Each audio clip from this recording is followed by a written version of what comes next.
a nossa própria história. Mas esse relato que eu coloquei é porque ele ilustra isso. Tem coisas que a gente não sabe, porque é a bênção do esquecimento. Se a gente vem encarnar-se num núcleo familiar para a gente se reconciliar, se eu lembrar que eu fui assassinado por um membro da minha família, como que eu vou olhar essa pessoa? Não tem jeito. Então o bebezinho, ele vem com a cabecinha redondinha, com o olhinho redondinho, frágilzinho, porque ali ele já vai atraindo as pessoas ao cuidado, ao carinho.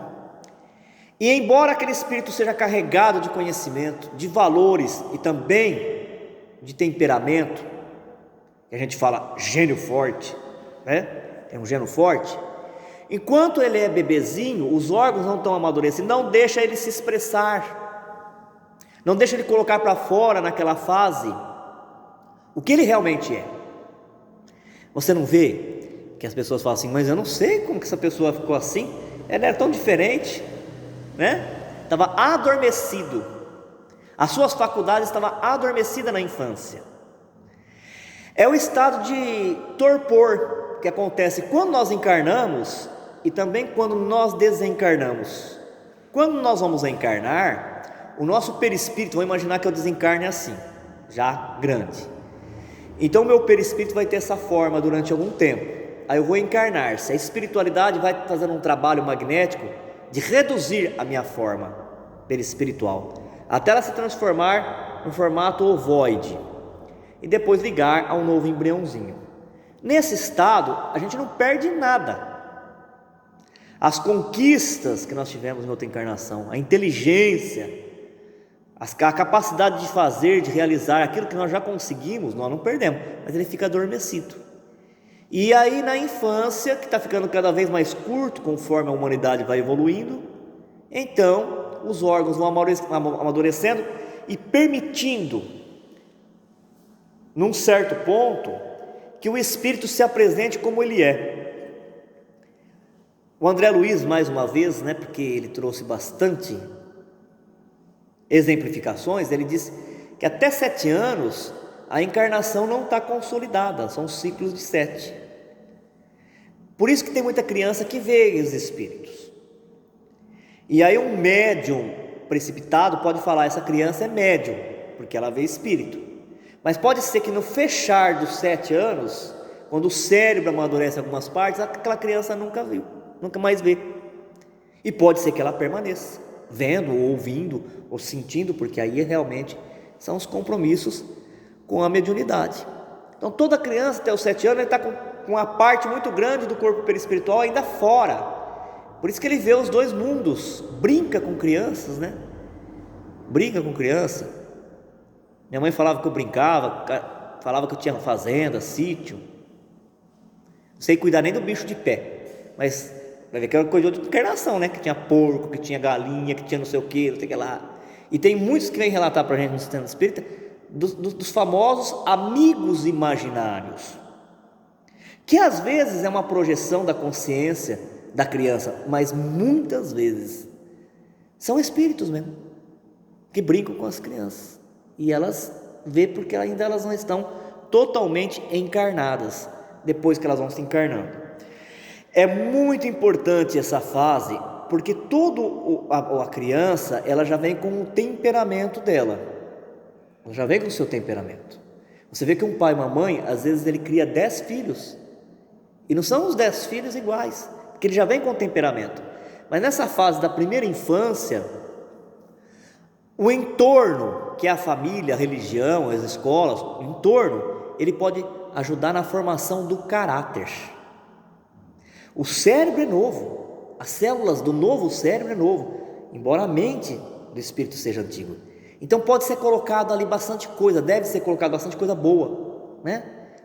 Elementos de cultura, de beleza, a própria educação, o freio.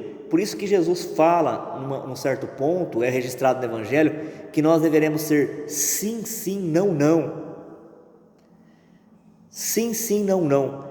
Nem tudo que a gente dá para o filho vai fazer ele feliz. Eu vi isso num filme. num filme.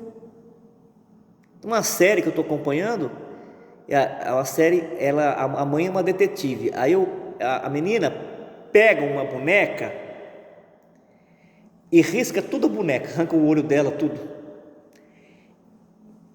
E aí então, o amigo da mãe, da detetive, quis que ela comprasse uma outra boneca para a menina, boneca nova.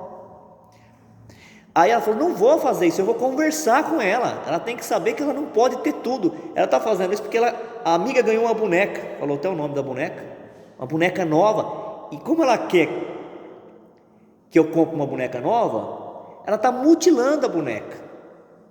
Olha, veja bem, parece uma coisa inocente, não parece? Agora, mutilar são experiências que nós tivemos em outras encarnações. Se a gente deixar o sabor da natureza, a pessoa vai crescer e quando ela for contrariada, ela mutila o outro. E tem várias maneiras da gente mutilar. A gente pode arrancar a unha da pessoa com alicate, ou a gente pode mutilar, torturar mentalmente, emocionalmente, né? Então, o que a mãe estava fazendo com a criança? Ela estava dando não porque você não pode ter agora. E se a gente não vai criando esses freios, que são produto da educação, com a tendência que a criatura já tem, se ela for boa, muito bem. Por isso que a gente não pode comparar, né? Meu avô fumou até 90 anos, ele viveu até 90 anos, mas e os que ficaram com 20 anos, 30 anos para trás, ninguém conta. Ninguém põe na conta, né? A gente não fala isso? Meu avô fumava e bebia, está com 97 anos, tudo bem. Então o avô é um. E o 1 milhão que morreu de câncer no pulmão, né? Que morreu de cirrose, e esses a gente não coloca na conta. Tem uma experiência muito interessante de um funcionário de uma firma, de uma empresa. Eles faziam a explosão de rochas para fazer túneis. Sabe esses túneis que depois passa carro na serra, passa carro, passa linha férrea? E diz, é uma história verídica, diz que ele era um funcionário exemplar. Era o primeiro que chegava no serviço, cumprimentava a todos, tinha uma educação, não falava um palavrão. Só que a maneira era muito rudimentar de gerar a explosão. Eles punham pólvora, aí pegava um ferro e batia com uma marreta. Com o atrito do ferro com a pólvora, arrebentava as rochas, ia arrebentando a rocha. E um dia ele sofreu um acidente e deu uma pancada no ferro, e o ferro atravessou do queixo e retirou um pedaço do cérebro. E lógico, levaram ele para o hospital. Todo mundo gostava dele, ele era um excelente funcionário e um excelente amigo, uma pessoa muito boa. E depois de um tempo fizeram a cirurgia, cicatrizou e ele se recuperou, e ele voltou ao serviço, mas não teve mais aproveitamento, porque a região onde foi afetada é justamente a região que registra a educação. Aquele, sabe, do nosso pai, não pode isso, né? Não faz isso. Aquela parte, ela foi afetada. Então diz que ele se tornou uma pessoa extremamente agressiva e falava palavrões, completamente diferente do comportamento que ele tinha antes. O que a gente pode deduzir disso? Que o espírito dele tinha esse temperamento, porque também, se não tivesse temperamento, ele não se transformava em uma pessoa agressiva. Mas o produto dessa encarnação, a educação que ele teve do pai, da mãe, fez com que ele tivesse um freio e ele conseguisse abafar, dominar essas tendências. Mas tendo arrancado, aquela parte que registra isso no cérebro, ele não conseguia, e ele tinha esse comportamento. Então, onde nós queremos chegar com esse ensinamento do capítulo 8 é que quando Jesus toma a criança, ele não está levando em conta o espírito que ela já é antigo, ele só está falando da criança, daquele momento que ela está com as suas faculdades anestesiadas. E naquele momento que ela está com as faculdades anestesiadas, ela é pura, ela é inocente. Nós temos um monte de exemplo disso. Vê os exemplos do preconceito. A criança não tem preconceito. A criança na escola, ela brinca com todas as raças, etnias, ela brinca com a criança deficiente, ela não vê a deficiência, ela não vê até uma certa idade. Mas depois o pai e a mãe vai passando, ou o adulto que está, né? Vai passando aquela questão dos conceitos ou dos preconceitos. Nós falávamos na segunda-feira passada, já para ir terminando, nós falávamos que Jesus também tinha tomado a criança como símbolo da humildade, porque a criança, ela brinca com outra criança, elas brigam, elas rolam, elas se machucam, daqui a pouquinho elas fazem a paz novamente, elas esquecem, é o esquecimento do mal, rápido, o perdão.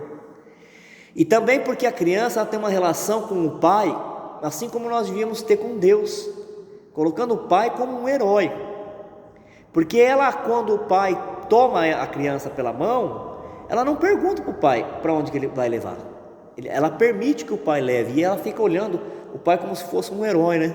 Fosse um super-homem. O pai é um herói, é um super-homem, é o que vai resolver tudo.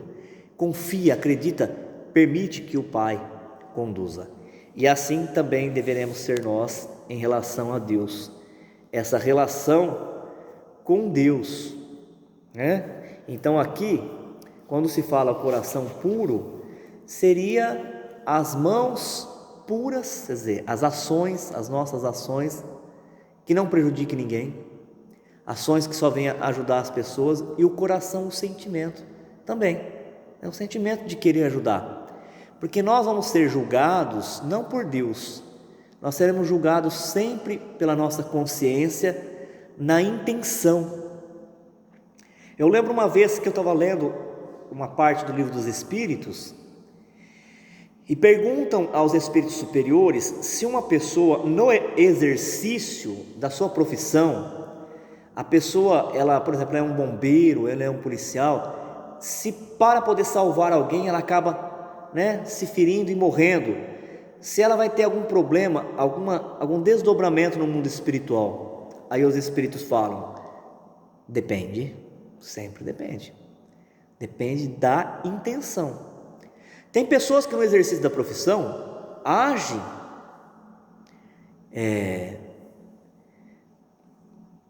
não queria usar a palavra impulsiva, né? Mas vamos dizer assim, no impulso, agem no impulso, e quando vai ver, já está na frente de um trem para empurrar alguém que está distraído, pula no rio, salva a pessoa e acaba às vezes morrendo afogado. Esse não vai ter nenhum problema no mundo espiritual, porque realmente ele vai entrar com a consciência tranquila, de ter feito, cumprido o seu dever. Mas algumas pessoas, elas adentram algumas profissões porque elas já têm uma tendência negativa, né? Por exemplo, um policial, ele está lá realizando o trabalho dele é de defesa, é de segurança, é de salvar vida. E se eventualmente ele tem que disparar um projétil para imobilizar alguém que está colocando outra pessoa em risco, sem problema. O problema é que tem pessoas que já têm vontade de matar. Aí eles procuram essas profissões que vão dar vazão, gatilho. E aí quem vai saber disso? Só a pessoa. É a consciência dela que vai ditar se ela foi um herói ou se ela deixou escapar as feras, né, que tinha dentro dela, aquele lobo mau que ela tinha que aprender a dominar. E a mesma coisa, tem pessoas que adentram algumas situações porque não tem coragem de continuar com a vida, mas também não tem coragem de se suicidar. Então usa aquilo como uma desculpa, um subterfúgio. Quem vai avaliar tudo isso? Sempre a nossa consciência. Se nós estivermos com a consciência tranquila, o que vai ser julgado é a nossa intenção, a intenção boa. Sempre ela vai ser trazida, movida ao nosso favor. Quando nós ajudamos alguém, o Espiritismo fala para a gente fazer a caridade desinteressada, não é isso? Sem interesse de ter nada em retorno. Até existe uma passagem que é para ilustrar isso. Ele fala: quando você for fazer uma festa, isso é simbólico, quando você for fazer uma festa, convide aqueles que não terão condições de te retribuir, porque aí você vai fazer a festa e fazer elas felizes, sabendo que elas não vão poder fazer uma outra festa, né, para te retribuir aquilo, te fazer feliz. Quer dizer, é o bem pelo bem, é o bem sem nenhuma intenção. Quando for fazer a caridade, faça uma caridade, porque a caridade verdadeira, genuína, ela é simples, ela é humilde, ela não se mostra, ela não faz propaganda de si mesmo. A gente tem sempre que dar um jeito de, quando fazer o bem, parecer que foi a pessoa que fez o bem para nós. O Chico ensinava muito isso. Não, eu que tenho que te agradecer, porque se você não vem aqui, eu não tenho essa oportunidade de fazer esse trabalho. Muito bem, mas mesmo quando a gente não tem interesse, quando nós fazemos o bem, nós atraímos uma multidão de espíritos ao nosso favor. Porque você imagina que cada pessoa que está encarnada aqui na Terra, ela tem uma família muito grande no mundo espiritual. E quando nós fazemos o bem para essa pessoa, nós atraímos a simpatia de todos esses espíritos. Mesmo que a gente não perceba, são esses espíritos que vão contar ao nosso favor num momento muito sério da nossa vida, quando nós mais precisarmos. É por isso que nós orientamos todos os médiuns, antes de ir para o mediúnico, se afiliar a um trabalho de caridade, porque o médium vai precisar sempre de ter uma falange de espírito que protege ele, porque ele vai lidar com outros tantos espíritos que são agressivos, que são necessitados. Então a gente precisa ter esse apoio, né? E finalizando mesmo, porque agora está ficando fresquinho, né? Está ficando bom para a gente dormir, puxar o cobertor lá, né? Dá nem tempo de desligar a televisão. Quando a gente acorda, está com a televisão ligada. Meu celular, já não estou conseguindo carregar à noite, mas eu estou vendo alguma coisa, ele cai, na hora que eu vou ver, está lá, 0 de bateria. O Divaldo conta, com a mediunidade que ele tem ostensiva, que ele passou um período muito difícil na vida dele. Quem é que não passa, estando encarnado aqui, um momento muito difícil na vida? E um momento difícil que ele também, além de tudo, tinha que cuidar, porque ele já tinha a mansão no caminho, cuidava de um monte de crianças, vários trabalhos no centro espírita, e trabalhava também na profissão. E aí ele falava: eu não podia esmorecer na frente dos outros. Então um dia ele abre a porta da casa dele, e ele sai para um quintal e começa a olhar para o céu e para as estrelas. E sensibilizado que ele estava, ele começa a ensaiar, querer chorar. Aí chega um espírito e fala assim para ele: não, você não pode chorar. Aí ele fala: só faltava essa, né? Passando por uma dificuldade que nem ele estava sendo perseguido até pelos espíritas, porque era uma época que os espíritas falavam que ele queria imitar o Chico. Então, por mais evoluído que seja, é difícil você receber isso, né? Você está envolvido, fazendo bem, e o povo só falando, você falando. Tem uma hora que a humanidade da gente grita, né? E o espírito fala: mas você não pode. Por nós você não pode. Porque imagina se você cair, imagine nós. Aí mostrou para ele, e aí ele viu uma fileira de espíritos que não acabava mais, que eram todos aqueles que ele já tinha ajudado. Aí esse homem se revelou para ele: você sabe quem eu sou? E quando ele contou a história, o Divaldo lembrou que pegava o trem para ir trabalhar, e ele sempre lia no jornal, como ele sempre aprendeu a aproveitar bem o tempo. Então tinha aquela parte no jornal que falava dos desencarnes, e ele leu que um jovem pai de família acabou se matando, porque passou por uma situação de desilusão muito grande, ficou desempregado, tinha os filhos para sustentar, e não conseguindo se organizar, acabou se lançando na frente do trem. E aí o Divaldo, ele se simpatizou, né? Teve empatia com esse homem e começou a orar, mesmo sem conhecer. Pegou o nome dele e começou a orar, fazer prece todos os dias. ele fazer uma prece para este homem. E aí esse espírito contou para ele falou assim: eu estava no mundo espiritual numa situação muito difícil, porque eu havia me suicidado, e o maior crime que nós podemos cometer contra Deus é desprezar a vida que Ele nos dá. Então eu ficava assim, a minha mente presa, a questão da consciência, minha mente presa. Todos os dias e todo segundo eu via aquele farol do trem, ele vinha na minha direção, eu não acabava mais. Na hora que ele passava, ele voltava de novo.